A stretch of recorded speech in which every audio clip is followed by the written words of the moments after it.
যাই চেয়ারম্যান সাহেবের কাছে কিছু টাকা পয়সা লই গিয়া যাই দি। চেয়ারম্যান সাহেব উত্তর পাড়ার মবে ছিল তো টিয়া দিছি আল্লাহ তো দেয়। কি কস টিয়া দিত না মানে কুটতে আলবাম চল নেই যাই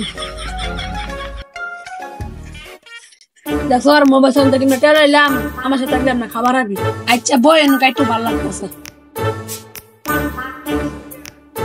চেয়ারম্যান সাহেব কিছু টাকা পয়সা দেননি, আমার খুবই টাকা পয়সা দরকার, একটু দিলে টাকা পয়সা কিছু দিলে উপকার হয়। টিয়া বলছো তো আমি মানছি দেই কিন্তু মানছি আমার দেয় না লেগে দিবার মন ধরে না। আচ্ছা চেয়ারম্যান সাহেব সমস্যা নাই, আমি দিয়া দিব, সমস্যা নাই, দেন কিছু, 3-4 দিন ধরে কিছু খাই না বুঝছেন, দেন কিছু আপাতত। আচ্ছা না চেয়ারম্যান সাহেব আনে যে আমার কি উপকারটা করলেন, এই ঋণ আমি জীবন আনে শোধ করা হইতাম না। যাই তাইলে ভালো থাকবেন, আসসালামু আলাইকুম।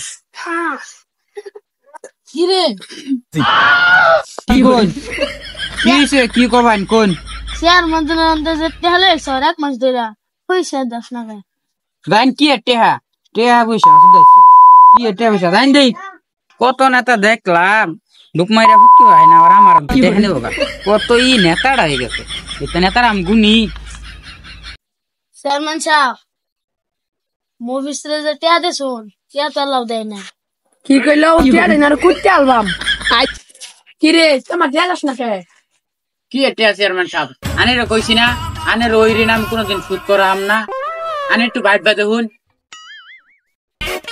চেয়ারম্যান সাহেব আনে যে আমার কি উপকারটা করলেন, এই ঋণ আমি জীবন আনে শোধ করাইতাম। কি করে